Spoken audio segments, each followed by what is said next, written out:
আমি এবং ভাইয়া কুমিল্লায় অবস্থান করছি মেডিকোর ব্রাঞ্চের ঠিক কাছাকাছি। কুমিল্লার ঐতিহ্যবাহী একটি জায়গা রানীর দিঘি, যদিও রানীর দিঘিতে পানি নেই। এবং আমাদের পেছনে কুমিল্লা সরকারি ভিক্টোরিয়া কলেজ দেখা যাচ্ছে। পরন্ত বিকেলে মেঘলা আবহাওয়ায় আমরা তোমাদের মেডিকোর যারা যুক্ত আছো এবং যুক্ত নেই, তাদের এইচএসসি 2025 ব্যাচের সকলের জন্য একটা বড় অ্যানাউন্সমেন্ট শুরু হচ্ছে মেডিকোর তরফ থেকে তোমাদের জন্য এইচএসসি ফাইনাল মডেল টেস্ট। 12 মে থেকে আমরা পরীক্ষা শুরু করছি। তোমাদের নিকটস্থ যে ব্রাঞ্চ আছে, বাংলাদেশের টোটাল 19টা ব্রাঞ্চে একই সাথে অফলাইনে পরীক্ষা নেওয়া হবে। এই জন্য এইচএসসি পরীক্ষার্থীরা যারা নিজেদের সর্বশেষ চূড়ান্ত সময়ের প্রস্তুতিকে ছাড়িয়ে নিতে চাও, আজই তোমাদের নিকটস্থ মেডিকোর ব্রাঞ্চে যোগাযোগ করো এবং মডেল টেস্ট পরীক্ষার জন্য নিজেদেরকে এনরোল করে নাও। ভাইয়া, আমরা ঢাকা থেকে বেশ কষ্ট করে কুমিল্লাতে এসেছি। এখন আমি আপনার কাছে খুব বেশি কষ্ট হয়নি, কিন্তু তারপরেও একটা সড়ক পথে একটা জার্নি। এখন ভাইয়া, আমি আপনার কাছে যেটা জানতে চাইবো যে আমাদের যে কুমিল্লা মেডিকো ব্রাঞ্চ, এখানে কি আমাদের ঢাকা সেন্ট্রাল টিচার্স প্যানেল দিয়েই শুরু থেকেই ক্লাস নেওয়া হচ্ছে? হ্যাঁ, মানে মেডিকোর কুমিল্লা ব্রাঞ্চ যখন থেকে মানে আমি পার্সোনালি মেনটেন করা শুরু করলাম, তখন থেকে সবগুলো ক্লাস, যত ক্লাস হয়েছে মেডিকেল অ্যাডমিশন টেস্টের জন্য এবং ইউনিভার্সিটি অ্যাডমিশন টেস্টের জন্য, সবগুলো ক্লাসই আমাদের যে সেন্ট্রাল টিচার্স প্যানেল, ঢাকা থেকে টিচাররা এসে কুমিল্লাতে সব ক্লাসে নিয়েছে। কোনো ক্লাসে এখন পর্যন্ত মিস হয় নাই। কিন্তু ভাইয়া, এখানে আমি জাস্ট সবার তরফ থেকে, যেহেতু অনেকের মনে কিউরিয়াসিটিটা থাকে, আমি এটা জানতে চাই যে হচ্ছে এই যে ঢাকা থেকে এসে ক্লাস নেওয়াটা, এটা আসলে মেডিকোর দিক থেকে চিন্তা ভাবনা করলেও এটা ম্যানেজ করাটা বেশ কঠিন, বা যারা ক্লাস নিতে আসেন তাদের জন্য এটা আসলে বেশ ঝুঁকির একটা ব্যাপার।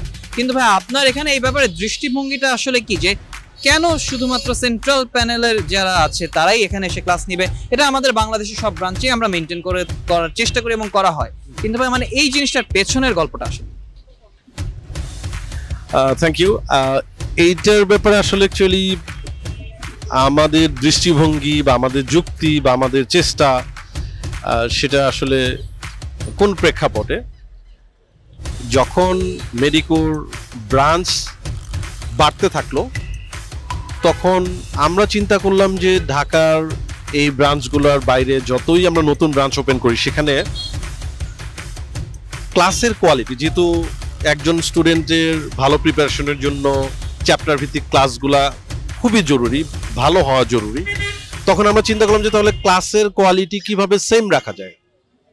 সেম রাখার জন্য কি করতে হবে আমাদেরকে, যে আমরা যে মানসিকতা নিয়ে আমাদের নতুন টিচারদেরকে আমরা মনিটর করা, তাদেরকে দক্ষ টিচার হিসেবে গড়ে তোলার যে কাজ, সেটা শুরু করেছিলাম, আমরা চিন্তা করলাম যে এটা যদি আমরা কন্টিনিউ করতে চাই, তাহলে আমাদের যেটা করতে হবে, এই সেন্ট্রাল টিচার্স প্যানেলকেই ঢাকার বাইরের বিভিন্ন ব্রাঞ্চে, কুমিল্লা সহ চট্টগ্রাম, ময়মনসিংহ, খুলনা সহ সব জায়গায় পাঠাতে হবে। কেন? কারণ আমাদের যেহেতু আমরা ঢাকায় থাকি, যার কারণে আমাদের ঢাকার যে টিচার, ঢাকার 3টা মেডিকেল কলেজ, তাদেরকে ট্রেনিংয়ের মধ্যে নিয়ে আসা, তাদেরকে প্রত্যেকটা চ্যাপ্টার বা বিষয়ভিত্তিকভাবে টেকনিক্যালি কিভাবে পড়াতে হবে সেই বিষয়ে তাদেরকে দক্ষ করে গড়ে তোলার জন্য আমাদের তত্ত্বাবধানটা অনেক বেশি জরুরি। তখন আমরা চিন্তা করলাম যে তাহলে সেন্ট্রালি যারা ক্লাস নেয় ঢাকার ব্রাঞ্চগুলোতে, তাদেরকে দিয়ে যদি আমরা ক্লাস কন্টিনিউ করি অন্যান্য ব্রাঞ্চে, যদিও সেটা আমাদের জন্য, টিচারদের জন্য জার্নি অনেক টাফ হয়।